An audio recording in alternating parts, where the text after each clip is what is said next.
You're listening to your local Rural Report on your radio, online and on the ABC Listen app. Now, how do we find ways to be connected in a rural town, and how do you build those strong connections in the country if you don't have a huge support network behind you?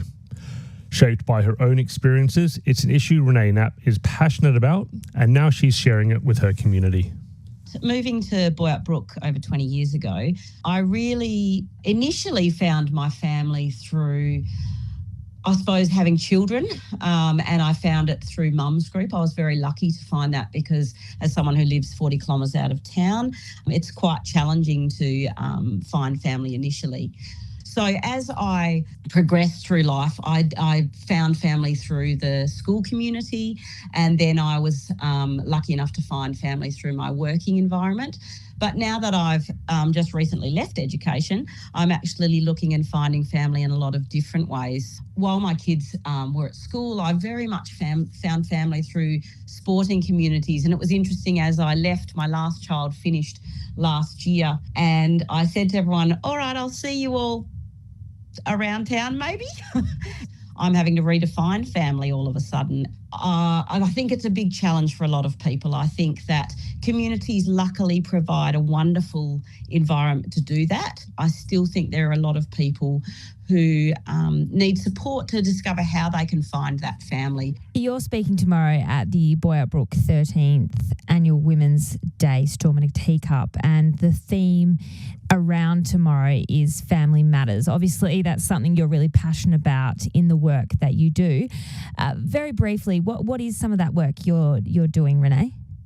Yeah, absolutely. So I help communities work across sectors, so across government sectors, health, law enforcement, education, small businesses, community and sporting groups, to create cross-sector approaches for improving mental health outcomes. And really the essence of what I do is to utilise the strengths that already exist in communities in order to improve mental health outcomes. And I think that's very much what led me to a really strong passion around the need for belonging and connection, and the fact that we find that through our extended families that we make beyond our relatives, I suppose.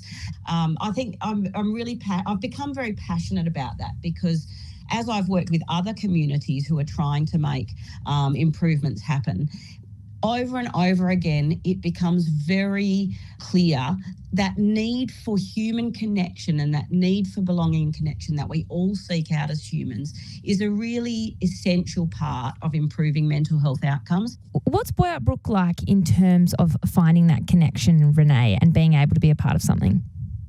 I think that's such a good question, and it's so relevant because I've just been talking to people in town about this actual question. Boyup Brook is a wonderfully inclusive town, but I think that if you spoke to different people, people would have a different perspective of that.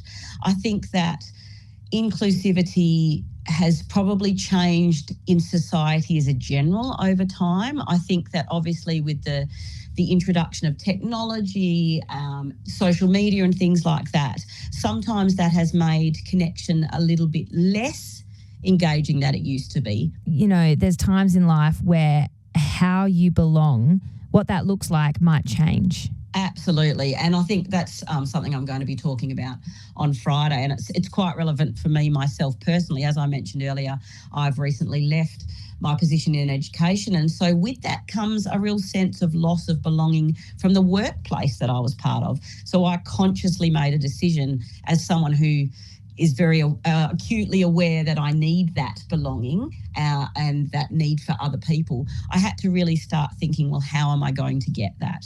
And I think that's an important aspect for everyone to consider, is that there's certain times in our lives when our belonging and connection and our families we belong to may change.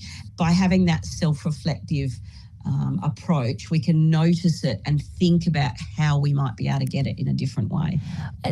In terms of the speakers tomorrow, Renee, and the themes that are going to be spoken about, is this just directed at women, or can men attend or other people attend who may be interested?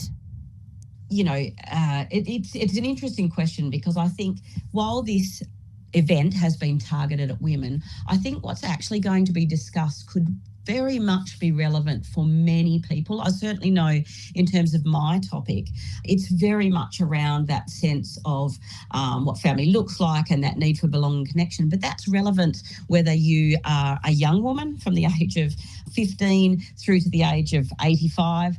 But it's also relevant for any person in society, no matter who that is, whether you're male, female, anywhere in between. I think that that's really important. But I also think sometimes we need those opportunities to come together in terms of grouping. Now, whether that's women, whether that's mothers, whether that's farmers, whatever that group might be. Sometimes it's really wonderful to get together with a group of people who are going through similar things that you are going through.